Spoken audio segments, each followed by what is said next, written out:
Good morning, this is Jack from Charting the Markets at Crypto, and this is the pre-market webinar for the morning of Monday, the 12th of January. My disclaimer, I do this for educational purposes only. I'm here to share my technical analysis with you. I'm hoping you can take some of what I'm doing and learn from it, transfer it to your own charts, and I'm not here to issue trading signals. This is a video for paying subscribers at ccmcrypto.substack.com.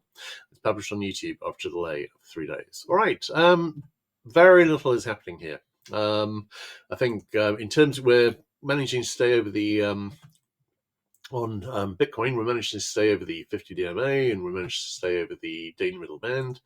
We're not, we made a marginal high over 94, but the previous 94 high at about 94.6, I think.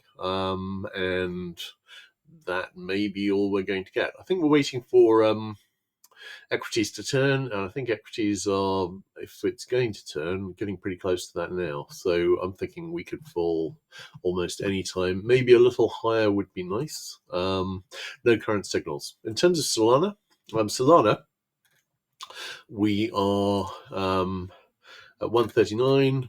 We're well over the 50 DMA and the daily middle band, both of which are in about the 131 area. So that is main support. We've got a little potential double top here. In terms of going higher and breaking up from the larger double bottom here, which I've got at 146.91, we haven't quite made it. We do have a very nice looking little double top here. Our sustained break below 132.58 would get us back down into about the 121 area. So it may be that that's all we're going to get, although ideally we'd go up to 146.91, break over it, and then fell from there. Looking at Ethereum,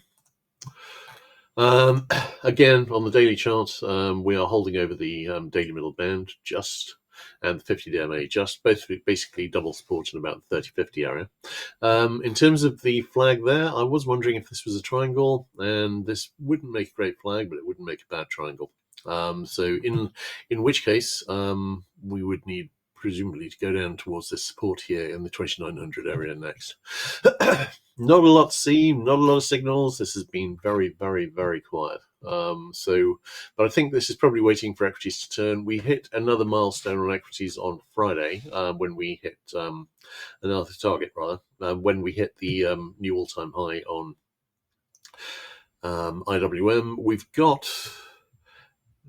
We haven't got where I'd wanted to be ideally on the Qs, but to be honest, that too is a sign of weakness. Qs led all last year, and they've been very, very muted the last few weeks, and are trailing the others. So we shall see how it goes today. But I'm thinking equities might need to go a little higher, and then we have the inflection point. I think there's a decent chance we have fair amount of weakness for the second half of January. All right, great. In that case, let's look at questions. No questions. So in that case, that's a wrap. Catch everyone tomorrow morning. Take care.